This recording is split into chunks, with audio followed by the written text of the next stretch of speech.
네, 시작하겠습니다. 안녕하세요. 안녕하세요. 반갑습니다. 네, 수업을 시작하기 전에 잠깐 몇 분하고 가볍게 얘기를 나눠봤는데요. 자, 정말 임용시험을 준비하시면서 물론 대학 이론서 같은 것들은 많이 보셨겠지만 학원서를 처음 보시는 선생님 혹시 계십니까? 이제 공부를 진짜 선생님이 되기 위해서 첫 발걸음을 뗐다. 두 분이요? 세 분? 세 분? 네 분? 선생님도 처음이세요? 헤드폰 처음이세요? 오늘 얼굴이 낯이 익은데요. 어디서 뵌 분 같은데. 네 분이시고요. 올해 초수인 선생님들 한번 손 한번 들어보세요.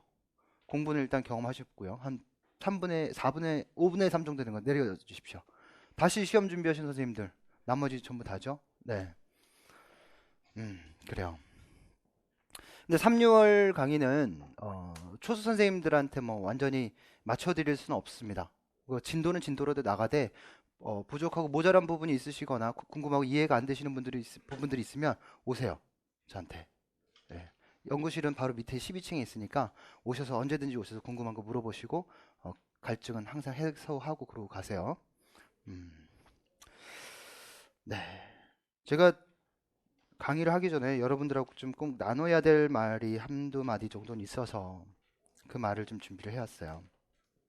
질문을 하고 싶어요. 처음 시험을 준비할 때의 마음가짐과 현재의 마음가짐이 어떠한지에 대해서 좀 묻고 싶습니다. 시험 준비를 하신 선생님. 네. 임용 시험을 처음 준비할 때 어떤 마음이셨어요? 처음 시험 준비할 때. 누구보다 열심히 해야겠다. 뭘 위해서 열심히 합니까? 꿈을 이루고 그 꿈이 뭔데요? 체육교사? 꼭 이룰 수 있겠다고 생각하고 덤볐습니까? 그렇습니까? 네. 선생님은 어떤 마음가짐을 갖고 계십니까? 지금. 네.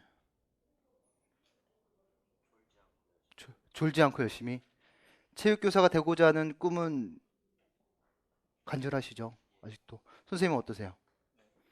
선생님도 졸지 않을 것을 목표로 잡으시겠습니까? 절대 죽여버릴 거야, 졸면. 앞에서 졸면 아주 굉장히 신경 쓰입니다. 예. 선생님은, 홍철 선생님은 어떻습니까? 마음. 네. 초심으로 돌아가서 다시. 그럼 꼭 합격을 이루어야겠다는 간절한 마음이 있습니까? 떨어지면 어떻게 하나 이런 두려움은 없습니까? 생각 안 합니까? 뭐 떨어지고 나서 그 다음은 모르겠습니까? 아, 그 다음에 생각해야 될 부분입니까? 맞습니다. 여러분들이 지금 머릿속에 담겨져 있어야 될 것은 나는 합격을 하기 위해서 최선을 다해서 달려가야겠다 그 생각밖에 없어야 됩니다. 떨어지고 나면 어떻게 하나? 기간제를 구해야 되나? 또 내년 시험을 다시 준비해야 되나? 이 힘든 과정을 또 해야 되나? 나는 백수가 되나? 이런 생각은 떨어지고 나서 하는 거죠. 그렇지 않습니까? 근데 지금 이 순간부터 시작해서 겪게 될 수많은 벽들과 좌절들이 계속 여러분들에게 나는 떨어지면 어떻게 하나? 이 어려움들이 또 반복되면 어떻게 하나? 계속 그걸 상기시킵니다. 근데 그때그때마다 할 수 있는 얘기는 쓸데없는 생각이라는 거죠. 그쵸? 떨어지지 않는지, 떨어지지 않았는지, 그거는 그때가 봐야 하는 생각이기 때문에 여러분들의 긍정적인 생각을 갉아먹는 독 같은 존재가 돼버리는 겁니다. 지금부터 여러분들 머릿속에 지워야 할 것은 떨어지면 어떻게 하나? 그겁니다. 그건 없는 단어입니다. 초수 선생님들은 첫 마음에 그랬어요. 이렇게 열심히 하면 합격할 수 있겠지 하고 덤볐는데 막상 덤벼들었더니 어렵더라는 겁니다. 대학교 4년 동안 공부했는데 어려워요. 어려워서 어떤 선생님들은 포기합니다. 어떤 선생님은 또 열심히 달려가죠. 근데 공부를 하고 1년을 겪고 시험에 합격한 분들도 있겠지만 떨어지신 분들도 있어요. 3, 6월 강의는 그래도 좀 공부를 하셨던 선생님들, 1, 2월 달 강의를 경험하셨던 선생님들, 작년에 경험하셨던 선생님들, 이런 분들을 대상으로 하는 강의입니다. 근데 그분들이 느끼는 마음은 어떠냐면, 조금 수월해졌다. 좀 쉬워졌다. 한번 겪고 나니 어느 정도 이해가 되는 것 같다. 이런 마음입니다. 처음이어서 아주 어렵다라고 생각하면 포기 아니면 그냥 뚫고 들어가는 것밖에 없습니다. 근데 좀 쉽다라고 생각하는 순간부터 합격의 길은 더 멀어집니다. 왜냐하면 알고 있다 생각하기 때문에 알고 있는 것에 대해서 대충대충 임합니다. 사람들의 마음은 그래요. 여러분들 여자친구, 남자친구 있으십니까? 선생님, 남자친구 있으십니까? 그 비밀인가요? 전 부인이 있습니다. 7년을 만났고요. 2200일이 되는 날 결혼했습니다. 지금은 결혼 후 7년 차입니다. 오늘 아침에 부인하고 뽀뽀하고 나왔습니다. 예. 그럴 수 있겠네요. 그럴 수 있겠네요. 선생님 여자친구 있으십니까? 있어요? 나 없는 줄 알았는데? 있어요? 아, 여자친구 있구나. 그래, 여자친구한테 잘해주고 계십니까? 정말요? 뻥치시네. 네, 맞아요. 여자친구 가까이 오래오래 사귀다 보면 늘 잘해주는 사람들도 있겠지만 소홀한 사람들도 많습니다. 근데 대부분의 사람들 보면 가까이 있는 것에 굉장히 소홀합니다. 그리고 멀리 있는 것에 민감하죠. 그 얘기는 곧 내 여자친구를 옆에 두고서 딴 여자친구 쳐다보는 겁니다. 남자들도 그렇지만 여자들도 마찬가지 아닐까요? 공부가 그래요. 가장 중요한 건 기출이다라고 얘기하고 가장 중요한 건 그게 기본이다라고 얘기하는데 1년이 지나고 나면 그것은 내가 이미 알고 있는 겁니다. 그래서 대충대충 봐요. 대충대충 보고요. 저기 나오지도 않을 것 같은데 뭐 그런 것들이 물론 나올 수도 있습니다. 근데 나올 가능성은 10%도 안 됩니다. 근데 거기에 민감합니다. 내 마음의 90%는 10%에 가 있고 내가 정작 쏟아부어야 할 것에는 10%의 마음도 주지 않고 있는 겁니다. 그러니까 헤어지고 이혼하는 거죠. 임용도 마찬가지입니다. 그래서 합격과 불합격이 결정되는 겁니다. 60%가 굉장히 중요하다고 생각하기 어려워서 열심히 했던 사람이 그걸 내 걸로 만들어서 그걸 다 맞추는 사람이 있고 60%가 되는 내용인데 그것을 대충대충 해가지고 알면서도 틀리는 사람이 있습니다. 시험에 끝나고 나와서 하는 말이 뭐냐면 60% 48점입니다. 48점 해당되는 내용 맞추고 와서 나와서 하는 말이 형 이거 기출이었어요. 오빠 이거 기출이었어요. 이건 아는 건데 그렇게 얘기하고 나오는 사람이 있고 아씨 아는 건데 틀렸어. 짜증나. 이렇게 얘기하는 사람이 있습니다.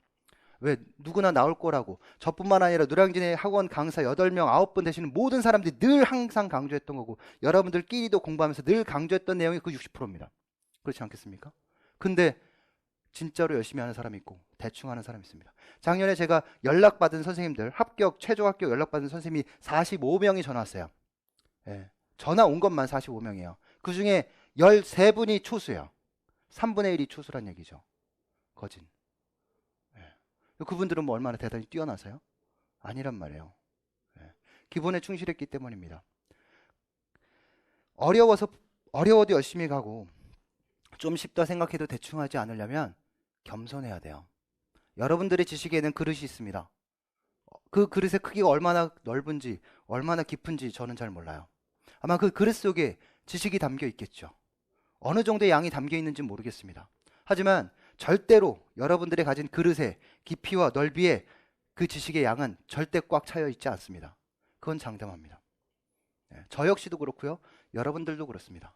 근데 교만한 사람들은 내 지식의 깊이와 넓이도 모르면서 그 머릿속에 지식이 꽉 차 있다고 생각합니다. 그 순간 아무의 말도 들리지 않습니다. 내 말이 곧 정답인 거였어요. 내 말이 곧 진리거든요. 그리고 교만하고 자만합니다. 그것도 몰라? 근데요, 그런 사람이 시험장 가면 꼭 틀려갖고 와요.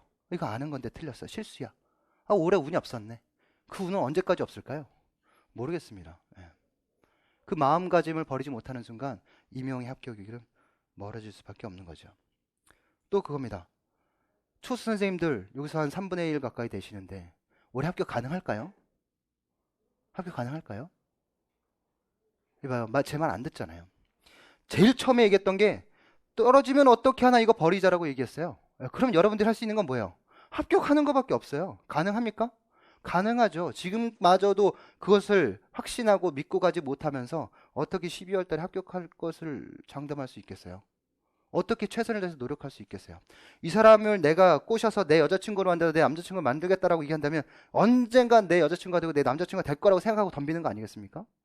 공부도 마찬가지죠. 내가 합격할 거다라고 생각하니까 열심히 덤비는 겁니다. 합격하지 못할 거다라고 생각하면 열심히 할 리가 없는 거죠. 그렇지 않습니까? 마음가짐부터가 여러분 솔직하지 못해요. 지금 진실하지 못한 겁니다. 저하고 얘기할 때 그냥 저한테 그게 보여지는 거죠. 조금만 하면 될 것 같습니까? 다시 공부하신 선생님들, 여러분 천정효과 잘 알고 계시죠? 능력이 뛰어난 사람의 향상은 투자 대비 적게 나타날 수밖에 없습니다. 근데 그 노력에 조금만 올라오면 될 것 같다라고 생각하는 그 노력의 양이 초수 때만큼 똑같이 할 수 있을까요? 절대 그렇지 않아요. 그 이상의 노력을 해야 됩니다. 2점, 3점의 점수를 올리기 위해서 한 문제, 두 문제만 맞추는 거지만 한 문제, 두 문제를 맞추기 위해서 밑에 깔아주는 것도 계속 맞추고 있었어야 되는 거 아니겠어요? 그 이상의 노력이 필요하다는 거죠. 절대 조금만 아닙니다. 그리고 여러분들이 걱정하는 것 중에 하나가 초선생님들도 있고 다시 공부하시는 선생님들도 있어요. 근데 초선생님들 공부하실 때 다른 선생님들, 이미 공부를 하셨던 선생님들, 시험을 한번 경험했던 선생님들 굉장히 뛰어나 보입니다. 그렇죠? 근데 그 선생님들 언제까지 뛰어날까요? 예? 언제까지 뛰어날까요? 언제까지 내 앞에 있을까요? 그 사람들이. 불과 6개월도 안 갑니다.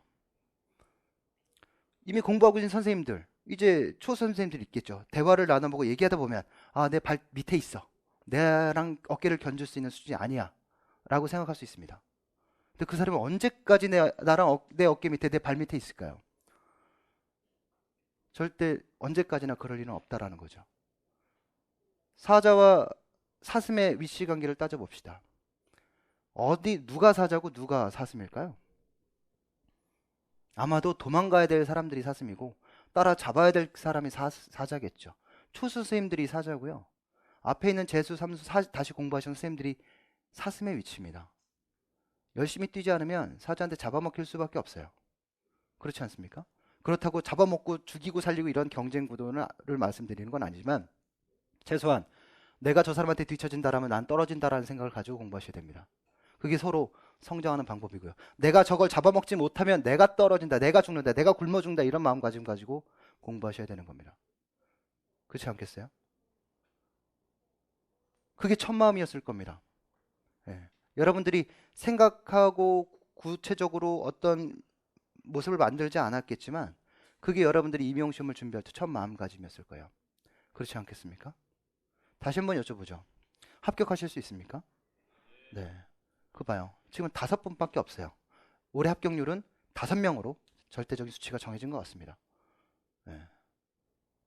아마 속으로 귀가 떨어질 만큼 큰 함성을 저질렀을까요? 전 안 들렸어요. 안 느껴졌어요. 합격하실 수 있을까요? 네. 최소한 그 정도는 나와야죠. 최소한 뭔가 할 수 있을 거라는 자신감을 갖고 그러고 덤벼야죠.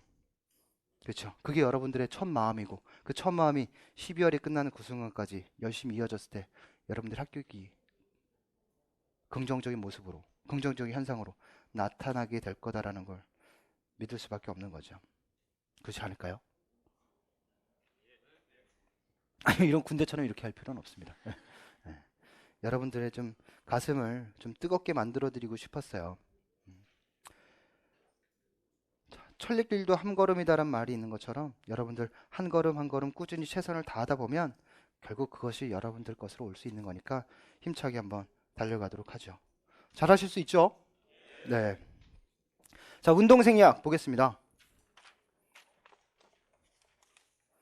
뭐 여러분들이 가장 운동생리학을 하기 전에 여러분 프린트 받으셨나요? 네, 프린트 먼저 잠깐 얘기를 좀 하고 가야 될 것 같아요.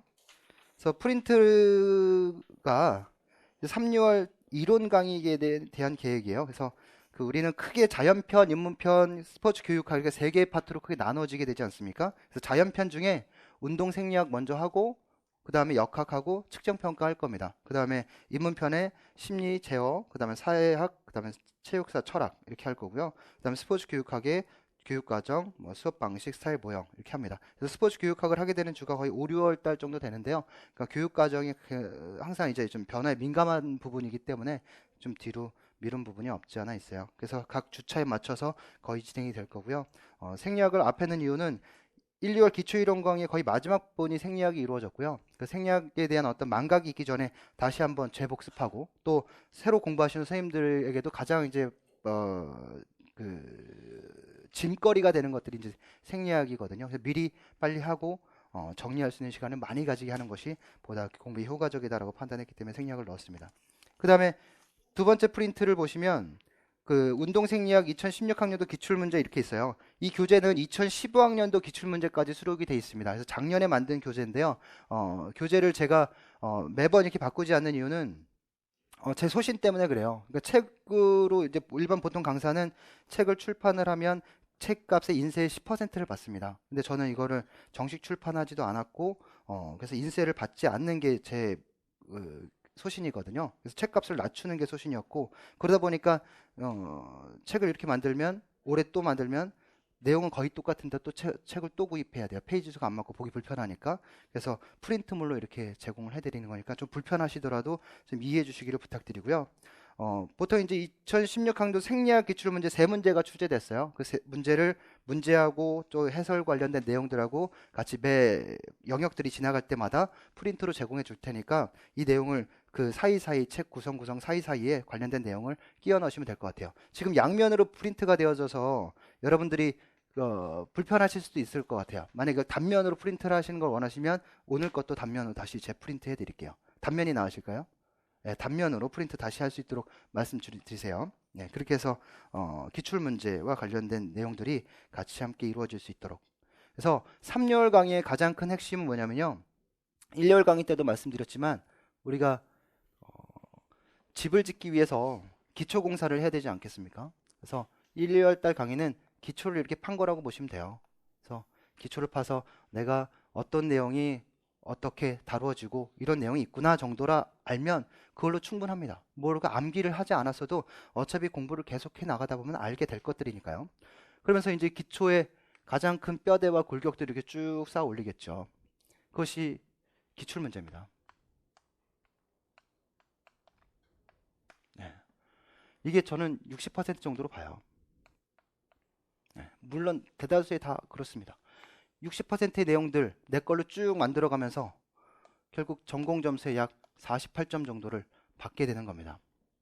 그래서 꼭 맞춰야 될 문제거든요. 이거는 누구나 알 수 있는 거고 크게 어렵게 다가오지 않는 부분들이기 때문에 요거를 이제 3개월 강의에서는 전공 내용과 관련해서 기출문제 분석까지 함께 수업에 이루어지게 되면서 60%를 잡고 가자, 이게 초점이고요. 그 외적인 문제들을 이제 바라보는 거 여러분들 쉽습니다. 기출문제가 포함되어 있지 않은 영역들에 대해서는 이거는 출제되지 않았던 영역들이다라고 생각할 수 있는 거죠. 그런 부분들이 약 15%에서 약 30% 정도죠. 이 정도 여러분들이 잘 가져가시고, 굳이 여러분들이 눈여겨보지 않아도 될 부분들이 나머지 10%에 해당되는 내용들이에요. 그거는 그냥 귀담아 들으시고 또는 얘기하면 아 그런가 보다 생각하시고, 궁금하시면 좀 찾아보되 이것을 안다고 해서 내가 합격하고 이것을 모른다고 해서 떨어진다라는 그런 부담감은 가지실 필요가 없습니다. 그래서 저는 딱 90% 이것만 핵심적으로 가져가도록 하겠습니다. 그래서 그런 강의가 진행될 거고요. 제 강의는 뭐 들어보시면 알겠지만 첫 수업이 진행된다고 해서 이 첫 페이지의 순서대로 나가지 않고요. 뒤에 내용 계속 끌어와가지고 여러분들 지금 폭넓은 시각을 가지게끔 만들어드리는 강의를 합니다. 그래서 어떻게 보면 굉장히 어렵게 다가오지만 후반부로 좀 가게 되면 좀 이게 굉장히 수월해지는 경향이 있어요. 그래서 처음에 어렵더라도 집중해서 잘 따라오시면 나중에는 좀 빛을 보이는 그런 느낌을 좀 받으실 수 있을 겁니다. 그래서 강의는 그렇게 진행될 거예요. 그래서 기출문제 분석도 하게 될 거니까 여러분 크게 어려움을 갖지 마시고요. 그 다음에 제가 한 3년 전에 기출 서브노트를 만들었었어요. 그래서 그거 서브노트는 뭐냐면 그냥 기출문제를 영역별로 나누고 출제 순서대로 이렇게 구분지어서 여러분 빈칸 만들어 드리고 빈칸에다 여러분들이 서브노트로 내용 정리할 수 있게 만들어 드렸던 거거든요. 근데 그걸 제가 해드리는 것이 별 의미가 없다라는 느낌을 좀 받았고요. 직접 해야지 좀 도움이 된다라고 생각했는데 그 영역 나누는 건 또 작업이고 일이잖아요. 그래서 그것들을 제가 해드릴게요. 해드릴 테니까 뭐 아마 인쇄비 정도 받고 이제 팔게 될 겁니다. 그러니까 그렇게 그걸 가지고 2016학년도까지 기출 넣어서 여러분들만의 서브노트를 한번 정리해 볼 수 있도록 하세요. 아마 가격이 한 10,000원도 안 될 것 같아요. 한 7, 8천 원 될 것 같은데 잘 가격은 모르겠지만 그거 만들어 드릴게요. 3월 중으로 완성해서 여러분들이 서브노트를 만드는데 참고를 하실 수 있도록 준비를 좀 하겠습니다. 그럼 됐죠? 우리 이제 할 수 있는 거 열심히만 하면 됩니다. 자, 볼게요. 3페이지. 신체 이해. 물론 이미 좀 공부를 하셨던 선생님들께서는 어느 정도 내용을 정리하고 계신 부분들이기도 한데요. 이 부분을 통해서 우리가 생리학이 어떤 건지 가볍게 다시 한번 살펴보죠. 자, 신체는 어떻게 구성되어 있대요? 우리 몸의 아주 작은 단위, 아주 세포 수준부터 시작해서 조직을 이루고 기관을 이루어서 개 시스템으로 구성되어 있다라고 얘기하고 있습니다. 그래서 우리 몸은 가장 작게 일단 세포 수준으로 구성되어 있죠. 그럼 세포를 구성하면 우리 세포의 가장 큰 어떤 구분이다 라고 얘기할 때 여기 책의 내용에 보면 세포는 핵도 있고 중심 소체도 있고 액포도 있고 골지체도 있고 세포막도 있고 미토콘드리아도 있다 이렇게 얘기 나오고 있어요. 근데 우리가 꼭 알아야 될 것은 세포막하고 세포질 수준을 하고요. 미토콘드리아 세 가지만 알면 됩니다. 그래서 세포에 세포막이 있겠죠. 세포막이 하는 역할은 세포가 있으면 핵이 있을 거고요. 여기 미토콘드리아가 있겠고 여기 세포질 수준이죠. 다른 어떤 영역들과 구분 지어주는 세포막이 존재하고 있을 거예요. 세포막이 하는 역할은 물질의 이동을 관장하는 역할을 합니다. 그래서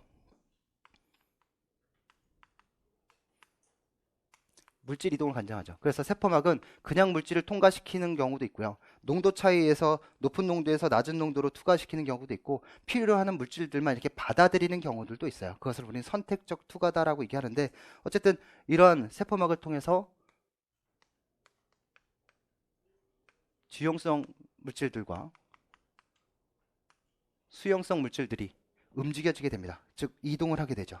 수용성이다라고 얘기한다면 비스테로이드성이다라는 거예요. 그 다음에 지용성이다라고 얘기한다면 스테로이드성 물질이다라고 얘기합니다. 그래서 우리 세포막 같은 경우는 지방질로 되어 있기 때문에 스테로이드성 물질이에요. 그래서 기름은 기름을 잘 통과할 수 있잖아요. 그래서 스테로이드성, 지용성 물질들은 세포막을 아주 쉽게 잘 통과할 수 있습니다. 근데 수용성, 즉 비스테로이드성 호르몬은 물이 쉽게 얘기하면 물이 기름을 통과할 수는 없지 않겠습니까? 따라서 물이 기름을 통과하기 위해서는 어떤 또 다른 전달체가 필요해요. 얘가 이제 핵 쪽으로 간접적으로 물질을 의사 또는 어떤 정보를 전달해주는 역할을 하게 되는데 이런 것들을 우린 2차 메신저라고 얘기합니다.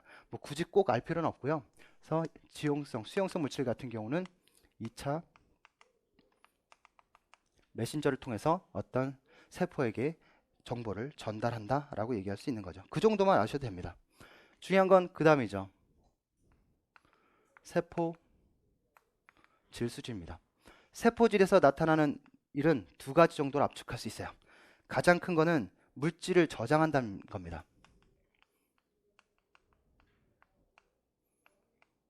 아주 작은 세포 하나에 요 물질, 요 세포질 속에 굉장히 많은 것들이 저장되어져 있어요. 우리 여러분들 에너지 근원 뭐가 있습니까? 우리 ATP가 있습니다. ATP가 부족하면 이걸 보충해 주기 위한 2차적인 추가적인 연료가 있죠. 1차 연료. 크레아틴, 인산이 있습니다. 크레아틴, 인산마저도 부족하게 되면 그걸 보충해 주는 게 바로 글리코겐이 있습니다. 글리코겐은 또는 크레아틴, 인산은 신체 저장량이 많지 않기 때문에 무수히 많이 저장되어 있는 에너지원을 사용하는 것이 오랜 시간 운동을 할 수 있게 되는 거죠. 그것이 바로 우리 지방입니다. 중성지방이죠. 트리글리세라이드라고 얘기합니다. 이런 것들이 있고요. 뭐 단백질도 일부 녹아 있겠죠. 알라닌 같은 경우도. 또 이런 것들을 분해하는 효소들도 세포 내에 다 존재하고 있는 겁니다. 그런 것들 우린 효소라고 얘기하죠. ATP를 분해하는 효소다라고 얘기한다면 ATP 아제가 있습니다. ATP가 분해되면 세포 내에 뭐가 존재하게 되냐면 ADP가 존재하게 됩니다. ADP는 크레아틴인산을 분해하는 자극을 주거든요. 그래서 ATP가 부족하면 얘가 분해돼야 돼요. 이 크레아틴인산을 분해시켜주는 애가 바로 크레아틴 키나제라는 게 있습니다. 그 다음에 얘가 부족하다, 크레아틴 키나제 부족하면 세포 내 무기염과 크레아틴 이것도 많아져요. 그럼 얘를 분해할 수 있는 효소들도 또 활성화시킵니다. 그래서 글리코겐을 분해하는 게 바로 인산 과당 분해 효소라고 얘기해서 PFK, 포스포프로포키나제라고 얘기합니다. 이런 것들이 활성화됩니다. 또 세포 내에 어느 정도 운동을 지속적으로 하고 있다라고 얘기한다면 중성지방을 분해하는 효소, 우리 리파제, 즉 HSA라고 얘기하는데요. 리파제 효소도 활성화됩니다. 그래서 중성지방을 좀 분해해주기도 하고요. 요거 외에도 뭐 CS라든가 뭐 SDH라든가 뭐 굉장히 많은 여러 가지 효소들이 존재하지만 우리가 공식적으로 좀 공부할 때 가장 많이 언급하는 내용들이 이러한 내용들입니다. 그다음에 물질을 저장했다라면 이 물질을 이용해서 어떤 ATP를 생산해내주는 그런 역할들을 하겠죠. 그래서 에너지 대사가 주로 이루어지죠. 근데 에너지 대사는 우리 몸속에 두 가지 형태의 에너지 대사가 나타납니다. 그러면 세포질 말고도 하나를 더 언급할 수밖에 없어요. 뭐냐면 바로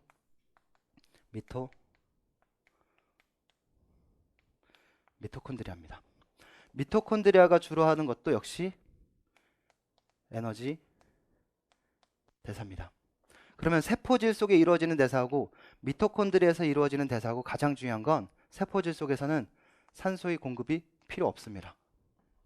근데 미토콘드리아에서 이루어지는 대사는 산소의 공급이 꼭 필요합니다. 그래서 이런 세포질에서 이루어지는 대사를 우리는 무산소 대사라고 얘기합니다. 일단 미토콘드리아에서 이루어지는 대사, 산소의 공급이 꼭 필요하기 때문에 이런 것을 우리는 유산소 대사라고 얘기하죠. 어렵지 않죠? 뭐 이건 아주 기초적인 것 중에 아주 상기초에 해당되는 내용입니다. 그래서 에너지 대사, 무산소 대사에 해당하는 두 가지 시스템이 존재하고 있어요. 두 가지 과정이죠. 하나는 인원질 과정입니다. 인원질 시스템이죠. 또 하나는 젖산 시스템입니다. 또 하나는 산화적 인산화 과정입니다. 여기서 인원질 시스템이다라고 얘기하는 건 인원질을 가지고 ATP를 만든다는 건데요. 인원질이 뭐냐면 이 ATP를 다시 한번 좀 생각해야 돼요. ATP는 일단 아데노신이라는 중심 물질이 있고요. 거기에 인원질들, 요게 인원질들이에요. PI가. 이런 인원질들이 이렇게 세 개가 에너지와 함께 결합되어져 있는 구조입니다. 그래서 요 인원질을 ATP에 의해서 분해되면 요 하나가 떨어나면서 요 에너지가 약 7에서 12kcal의 열량을 방출해요. 그걸 가지고 우리가 근수축을 할 수 있었던 것 아니겠습니까? 그래서 요 인원질들이 분해되고 나면 또 다른 얘가 분해되면서 다시 인원질을 보충해주고 다시 ATP를 재합성해주는 역할을 하게 됩니다. 그래서 이것을 다시 말해서 ATP PC 시스템이다라고 얘기해요. 그래서 얘가 에너지원으로 삼는 것은 크레아틴 인산입니다. 얘를 통해서 만들어낸 ATP 양은 한 개 ATP를 만들어낼 수 있어요. 젖산 시스템이다라고 얘기하면 젖산 시스템은 우린 뭐라고 얘기하냐면 해당 과정이라고 얘기할 수 있어요. 해당 과정에 주로 에너지원으로 쓰는 것은 두 가지 형태가 있습니다. 하나는 간 글리코겐, 또 하나는 근 글리코겐이 있죠. 그러니까 글리코겐이 탄수화물이잖아요. 밥을 먹으면 몸속에 글리코겐으로 저장되어지는 건데 그것이 간에 저장되어 있으면 간글리코겐이라고 얘기했고요. 근육에 저장되어 있으면 근글리코겐이다라고 얘기를 했습니다. 간글리코겐 같은 경우는 즉 간글리코겐이 혈중 글루코스로 와서 포도당이 되어져서 포도당이 근육으로 들어오게 될 때 하나의 ATP를 투자해요. 그러니까 6인산 포도당이 될 때 하나의 ATP를 투자하고요. 정확히 얘기하면 6인산 과당에서 162인산 과당이 될 때 또 다른 하나의 ATP를 투자합니다. 그래서 총 2개의 ATP를 투자하는데요.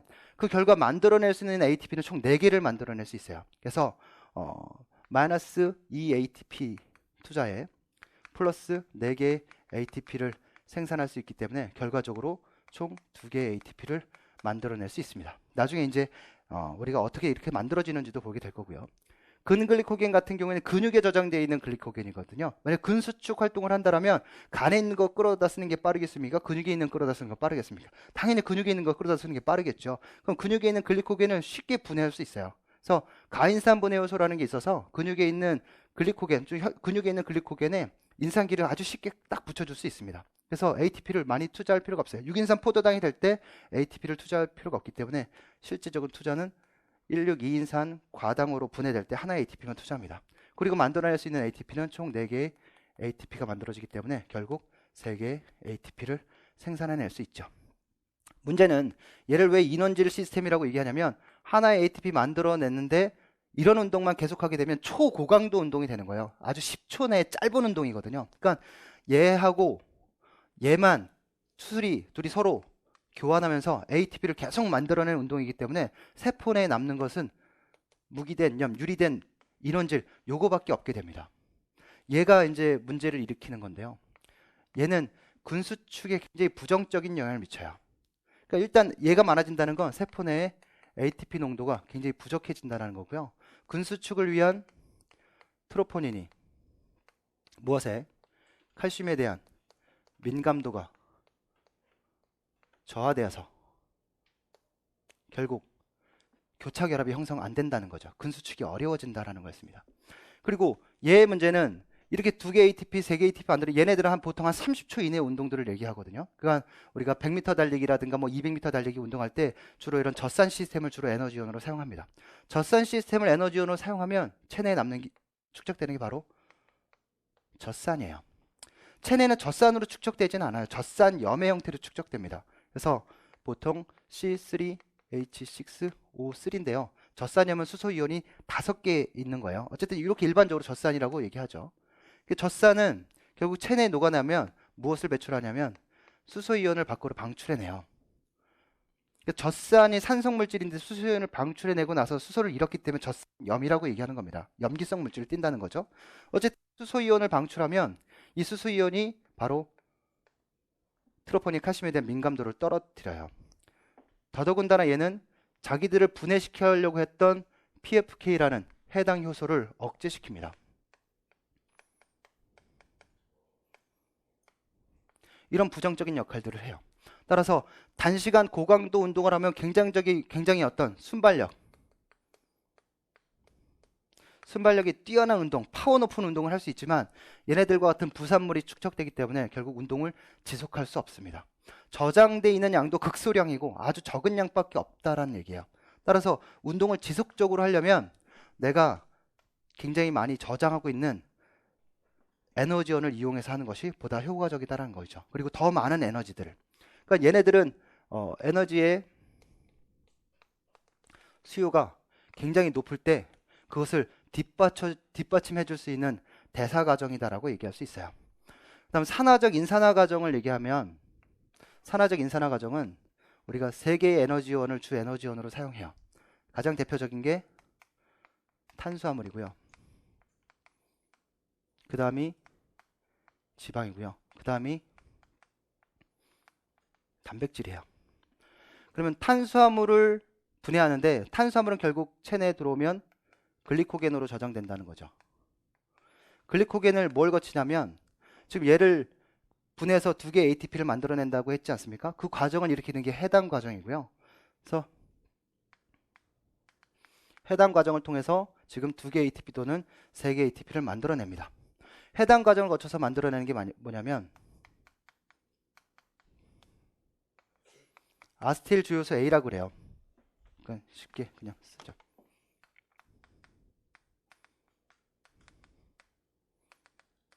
아세틸 주요소 A를 만들어냅니다. 그 아세틸 주요소 A가 우리 크랩 사이클이라고 하는 TCA 사이클에 들어가게 되고 TCA 사이클을 거쳐서 전자전달계라고 하는 곳으로 들어가게 되죠.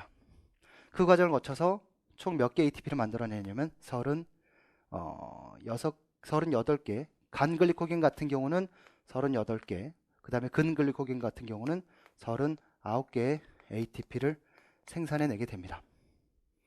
그래서 여기 아세틸 주요소 A가 되어서 TCA 사이클 ETS까지 가는 이 모든 과정을 산화적 인산화 과정이다라고 얘기를 해요.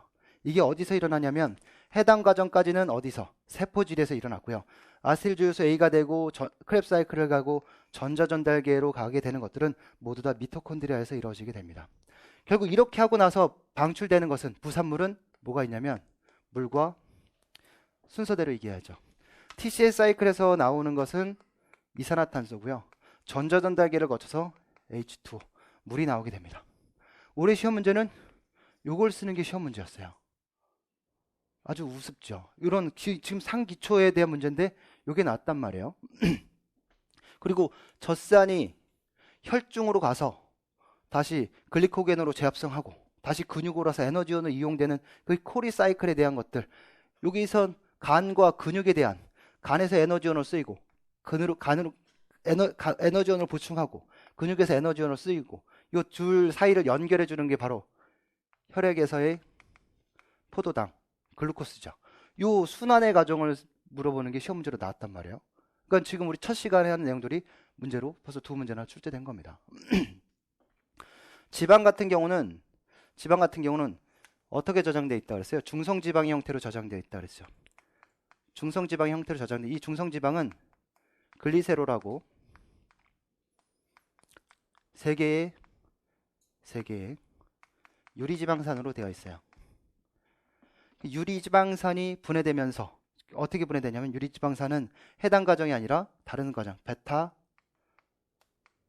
산화 과정을 거칩니다.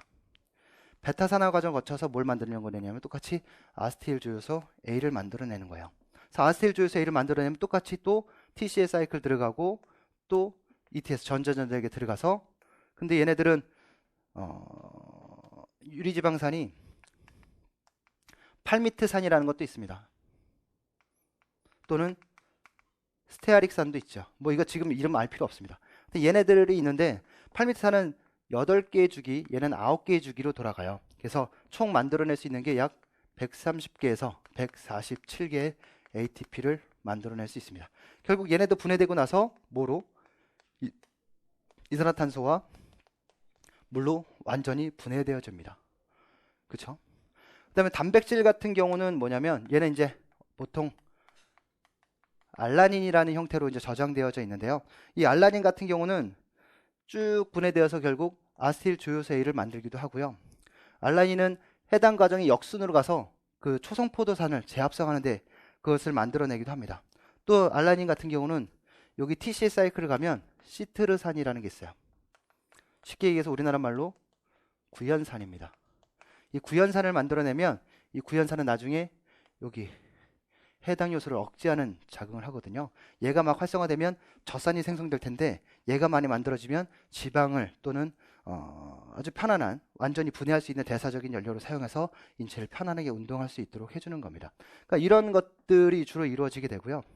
또 단백질 같은 경우는 뭐 우리가 극도의 어떤 탈진 상태에서만 에너지원으로 사용되는 거기 때문에 실질적으로 운동에서는 별로 다루지 않고요. 탄수화물과 지방에 대한 부분들만 주로 다루게 되는 겁니다. 그래서 이런 산화적 인산화 과정, 미토콘드리아에서 인원질과 젖산 시스템, 세포질 내에서 에너지 대사가 이루어지게 되는 거죠. 그러니까 우리는 이 정도만 알아도 충분한 겁니다. 근데 중요한 건 무산소 대사는 순발력을, 즉 주로 파워 높은 그런 운동, 에너지 수요가 굉장히 높은 그런 운동을 한다라면 지방 같은 경우는 주로 어떤 심폐 지구력을 요하는 이런 운동이라는 거죠. 에너지 수요는 상대적으로 적은 그런 운동이라는 거죠. 근데 초수 처음 공부하시는 선생님의 입장에서 봤을 때는 우리는 이미 다 알고 있지만 얘네들은 결국 이너지 시스템은 하나의 ATP밖에 못 만들어내고 얘는 2개, 3개 ATP를 만들어내지만 얘는 39개, 147개 ATP를 만들어낸다는 거죠. 그러면 결과적으로 봤을 때는 지방이나 탄수화물을 유산소적으로 분해하는 것이 인원질이라든가 해당 과정, 젖산을 분해해서 만드는 에너지원보다 훨씬 더 많은 양의 ATP를 만들어낼 수 있는 거지 않겠습니까? 그러나 이걸 만들어낸 단위 시간 동안에 1 ATP를 만들어낸 걸 따지면 얘가 제일 빠르고 그 다음 얘라는 거죠. 평균적으로 단위 시간 동안 1 ATP 생산 능력은 인원질 시스템이 가장 빠르다는 겁니다. 전체적인 시간을 놓고 따지면 얘는 147개 만들어낸 동안 얘는 뭐 200개, 300개씩 만들어낼 수도 있는 거예요. 다만 200개, 300개씩 만들어낸 운동을 하면 세포 내에 뭐가 많이 축적되는 겁니까? 무기염이 많이 축적되고 세포 내 젖산이 많이 축적되게 되는 거죠. 그러니까 운동을 못 하는 거예요. 그러니까 길게 짧은 시간, 단시간, 고강도의 점증부하 운동을 하게 될 경우에 점점점 얘를 사용하게 되는 거고요.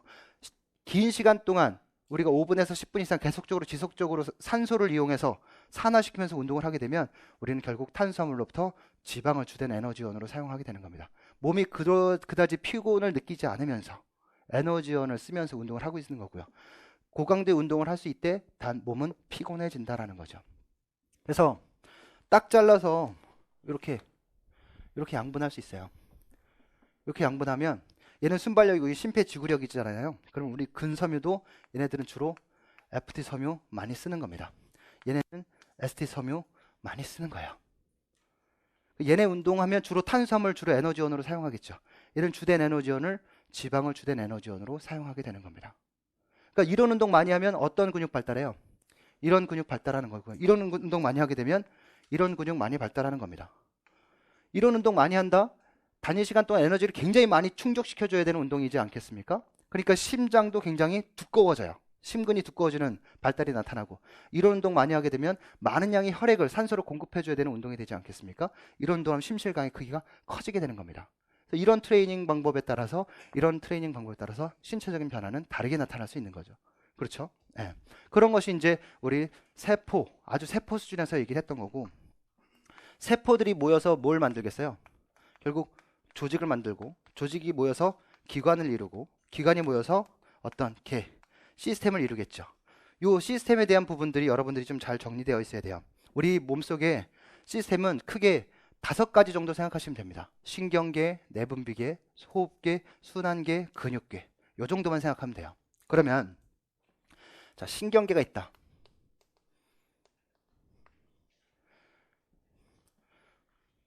제가 일단 먼저 필기를 해볼게요.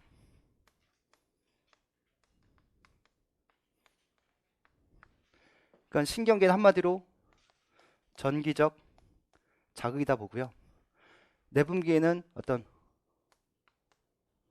호르몬에 의한 자극이라고 보죠. 호흡계, 우리 숨 쉬는 거죠. 그 다음에 순환계, 심장의 떨림입니다. 그 다음에 근육계, 우리가 결국 힘을 발생하는 부분이죠. 그럼 근육계에서 근골격계라고 표현할게요. 근육계, 근골격.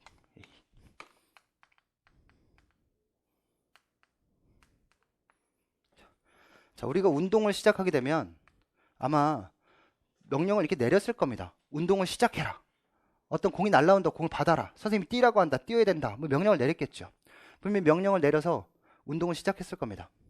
그럼 근육에서 운동을 시작했다. 무엇을 가지고 운동을 시작했을까요?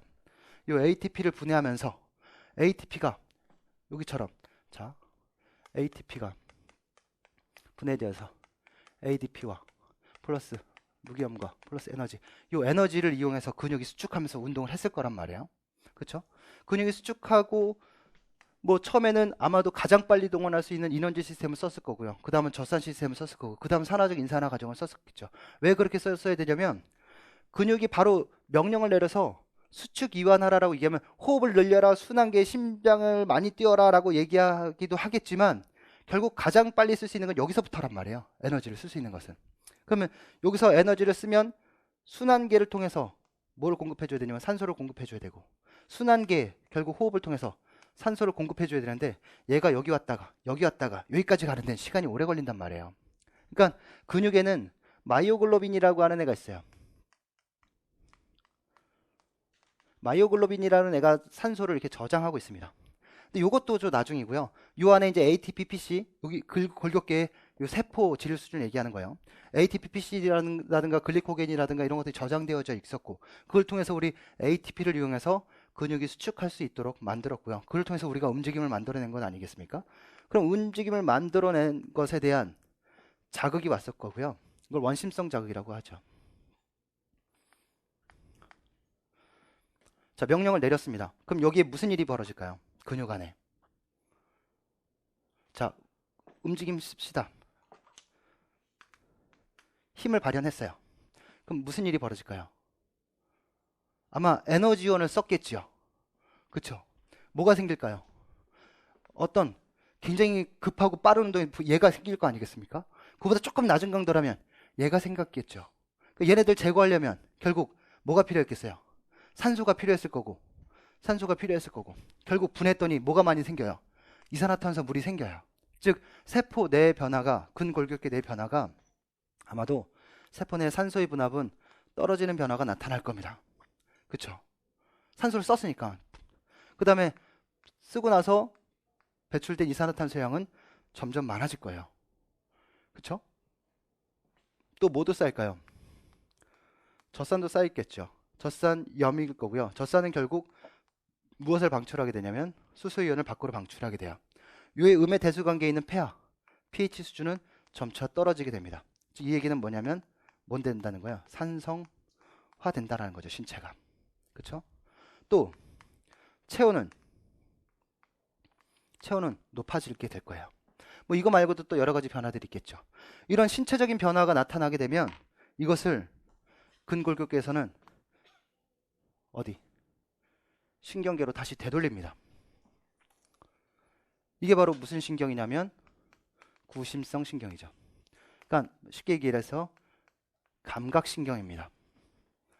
신체 내부의 이런 변화들을 감지해서 신경계는 우리 중추신경계와 말초신경계로 나눠져 있어요. 그래서 중추신경계다라고 얘기한다면 가장 먼저 어디 거치겠습니까? 척수 거쳐서 그 다음에 어디로 가겠어요? 뇌로 가는 거예요. 그래서 쭉 갔다가 이게 지금 체성 감각신경이고요. 근골격계에서 온 감각을 받아서 뇌로 갔다가 다시 명령을 내립니다. 명령을 내려서 근수축 계속해. 이게 체성신경이에요. 근데 우리 지금 에너지가 많이 부족해 라고 얘기하면 신경계는 다른 명령을 또 내립니다. 왜냐면 이건 자율신경이에요. 그러니까 이것은 내가 통제가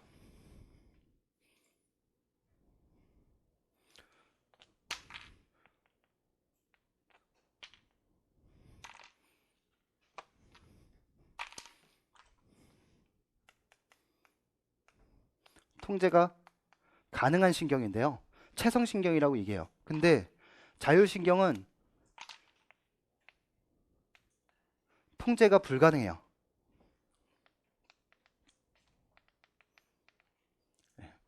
그럼 지금 여기에서 산소도 부족하다, 이산화탄소 많이 나왔다, 수소이온 많이 생겼다, 체온 많이 올라가고 있다라고 얘기한다면 지금 여기에서 뭐가 부족하다라는 거예요. 산소 부족하니까 산소 공급해줘라 라고 명령을 내릴 거고, 산소 부족하니까 호흡기를 통해서 호흡 많이 해라 이런 명령 내릴 거란 말입니다.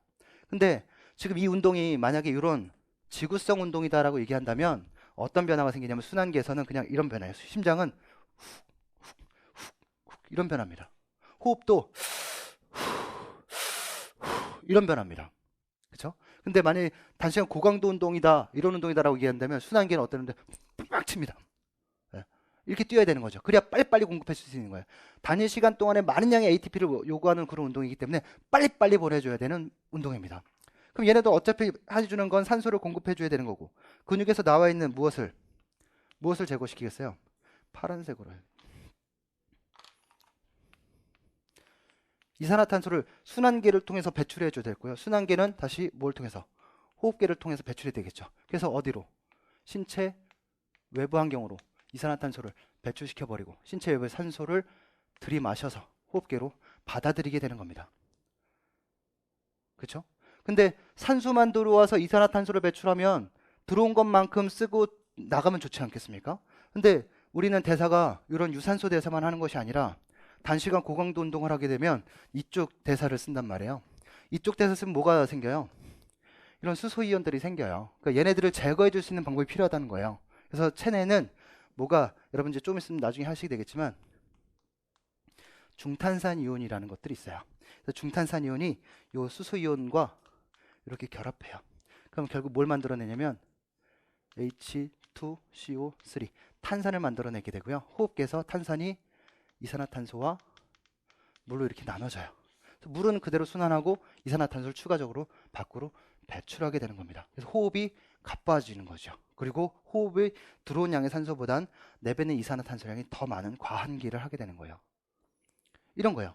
그러니까 이런 것들을 이제 신경계가 명령을 내리겠죠. 아주 빨리 명령을 내렸을 거예요. 빨리 명령 내려서 결국 순환계에 무슨 명령을 내릴까요? 심장이 한번 박출할 수 있는 혈액량 늘려라. 그리고 심장이 보낼 수 있는 1분당 뛸 수 있는 횟수를 늘려라. 이게 바로 1회 박출량도 증가시키고 또 분당 심박수도 증가시킨다는 겁니다. 이걸 곱한 게 1회 박출량 곱하기 분당 심박수가 분당 심박출량이에요. 그러니까 분당 심박출량이 많다는 건 심장이 혈액을 빨리빨리 많이 공급해야 된다는 건 여기서 즉 골격계에서 어떤 요구가 있기 때문이겠어요? 에너지를 많이 필요로 한다는 얘기죠. 어떻게? 짧은 시간에 많이, 긴 시간 동안 천천히. 어떤 고강도 운동일수록 짧은 시간 동안 많이, 긴 시간 동안 천천히. 그럼 누가 심장에 더 부담을 느끼겠어요? 어떤 운동이? 짧은 시간 동안 많이. 그럼 이때 심박출량이 많아지겠죠. 천천히 와도 되면 조금만 보내도 되는 겁니까? 얘 힘들까요? 얘 힘들죠. 얘 안 힘들까요? 안 힘들어요. 그렇지 않겠습니까? 심장에 그런 자극을 할 거고요. 호흡도 마찬가지. 길게 깊게 호흡수 줄이고 이런 거다가 깊기도 하겠지만 호흡수도 늘려서 계속해서 산소를 공급해 주려고 노력을 하게 될 거예요. 그러니까 트레이닝 운동을 하게 되면 호흡계, 호흡량, 즉 1회 호흡량 또는 분당 환기량 이런 것들도 다 증가시키게 되는 거고, 순환계 역시도 1회 박출량이 증가되게 된다는 거죠. 1회 호흡량이 증가하게 되고 1회 박출량이 줄어들게 되면 동일한 강도의 운동을 하게 되면 호흡 수는 줄어들어도 되고 순환계 심장의 심박수도 역시 줄어들어도 된다는 겁니다. 즉 심장이 많이 뛰어서 많이 보내주는 거하고 심장이 적게 뛰어도 똑같이 보내줄 수 있다면 누가 더 효과적이고 효율적인 것이 되겠어요? 후자의 경우가 보다 효율적이 된다는 거죠. 따라서 우리 몸은 이렇게 외부의 어떤 내부의 변화라든가 외부의 환경 변화에 반응을 일으켜서 그에 맞는 몸의 어떤 대사를 일으키게 되고 결국 그런 환경에 적응하게 되면 신체는 더 강해졌다. 동일 강도 운동을 하게 되면 내 신체는 그렇게 큰 부담을 느끼지 않게 된다. 그것은 결국 자율신경이 적게 반응해도 된다. 이렇게 명령을 내릴 수 있는 겁니다. 또 하나, 얘네들은 굉장히 빠른 신체의 변화에 민감하게 반응했다라고 얘기한다면 신경계는 내분비계에 또 명령을 내려요. 노란색으로. 자, 원심성 신경, 이거 빨간색으로 이렇게 할게요. 자, 내분비계에 이렇게 명령을 내리고요. 내분비계도 역시 호흡계, 호흡을 증가시켜라. 또는 순환계, 또 심박수를 증가시키고 1회 박출량을 증가시켜라 명령을 내립니다. 근데 얘는 전기적이었기 때문에 굉장히 국부적이고 빠른 반면에 얘는 호르몬적인 액성 조절이기 때문에 넓고 굉장히 느리게 일어나게 됩니다. 그래서 대표적인 내분비기다라고 얘기한다면 우리 교감신경 자극에 의해서 분비되는 췌장의 뭐 글루카곤이라든가 또 부신수제 에피네프린과 노르에피네프린, 올해 시험 문제로 나왔던 게 부신수제에서 분비되는 두 개의 호르몬이 뭐냐 이거 물어보는 문제였단 말이에요. 그게 문제도 아니라는 거죠. 그러니까 에피네프린, 노르에피네프린 이거 쓰는 게 문제였었고요. 또 뇌하수체로 가게 되면 갑상선 자극 호르몬, 뭐 부신피질 자극 호르몬, 또 성장 호르몬 이런 것들 분비된단 말입니다.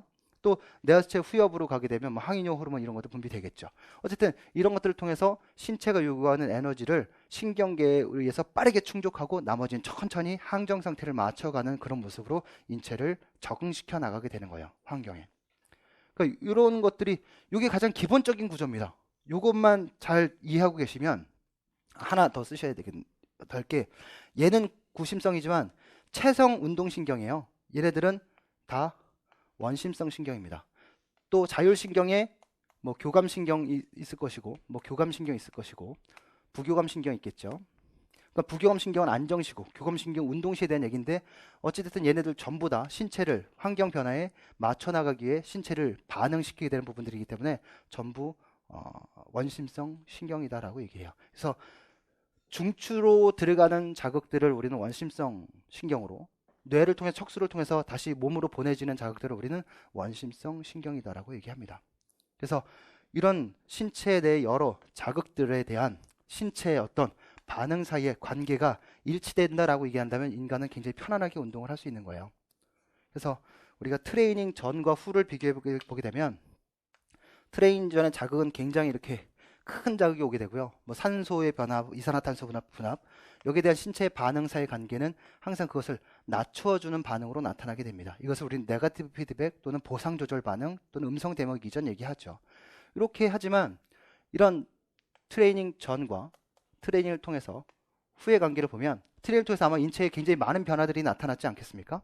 그래서 트레이닝 후에는 신체는 굉장히 강인해졌고요. 트레이닝 후에 동일 강도의 운동을 하게 되면 그 자극은 굉장히 상대적으로 작은 자극이 오게 됩니다. 작은 자극이 오게 되니 그 반응도 상대적으로 적게 낮춰주는 반응을 보이게 되면 된다는 거죠. 얘는 교감신경 자극이 굉장히 크게 작용해야 된다라고 했다면 교감신경 자극이 상대적으로 적게 자극해도 되는 겁니다. 그것은 뭐의 변화가 있었기 때문에 신체의 트레이닝에 의한 변화, 즉 적응이 있었기 때문에 가능한 겁니다. 그 적응이 어떻게 적응을 하겠어요? 아마 뭐 심장의 어떤 1회 박출량이 증가하고 호흡의 호흡수가 증가하게 되고 볼까요? 이렇게 보면 되죠. 요거까지 말고 잠깐 쉴게요. 아마도 폐 수준에서 발달하게 될 거고 뭐 혈액 수준에서 발달하게 될 거고 조직 수준에서 발달하게 되겠죠. 폐 수준에서는 1회 호흡량이 증가하게 될 겁니다. 그렇죠? 그에 따라 동일 강도의 운동을 하게 되면 만약에 호흡수는 줄어들게 될 거예요. 그것이 호흡 효율이 좋아졌다라고 얘기를 하죠. 폐와 혈액 사이에 뭐가 증가할까요? 폐포, 가스 교환이 이루어지는 폐포수도 증가할 거고요. 또 모세혈관도 증가할 겁니다. 아마 가스 교환이 아주 잘 이루어졌겠죠. 혈액 안으로 가게 되면 혈액 체내에 계속해서 저산소 상태를 경험하고 있었기 때문에 무엇은 적혈구 수는 증가했을 거예요. 또 무엇은 헤모글로빈 숫자도 늘어났겠죠. 헤모글로빈으로부터 산소의 해리도 굉장히 높아졌을 겁니다. 그렇죠? 또 적혈구가 혈액에서 조직 수준으로 간다 그러면 또 조직의 모세혈관도 잘 발달되겠죠. 모세혈관으로부터 조직으로 산소를 받아들이는 마이오글로빈도 잘 발달되었을 겁니다. 조직 안에 무엇도 미토콘드리아도 잘 발달되어졌을 거예요. 그렇죠? 그 혈액을 펌프해주는 심장을 놓고 본다면 심장의 1회 박출량은 늘어났을 것이고 심장의 분당 심박수는 상대적으로 줄어들었겠죠. 그래서 이렇게 되면 결국 순환 효율도 좋아졌다라고 얘기할 수 있는 겁니다. 이런 과정을 통해서 우리는 체내가 굉장히 효율적인 모습으로 변했고 트레이닝 후에 주어지는 자극은 나한테 별로 그렇다지 부담스럽지 않은 자극이고 나는 적당히 반응하면 동일 강도의 운동을 할 수 있어. 효율적인 운동을 수행할 수 있는 거야. 이렇게 얘기할 수 있는 거예요. 지금 굉장히 1시간 동안 짧게 한 페이지 정도를 얘기했지만 이 얘기는 우리가 운동생리학을 공부하면서 꼭 알아야 될 가장 기본적인 전체적인 그 틀입니다. 이 정도는 여러분들이 꼭 잘 이해하고 계셔야 돼요. 아시겠죠? 네, 잠깐만 쉬었다가 하겠습니다.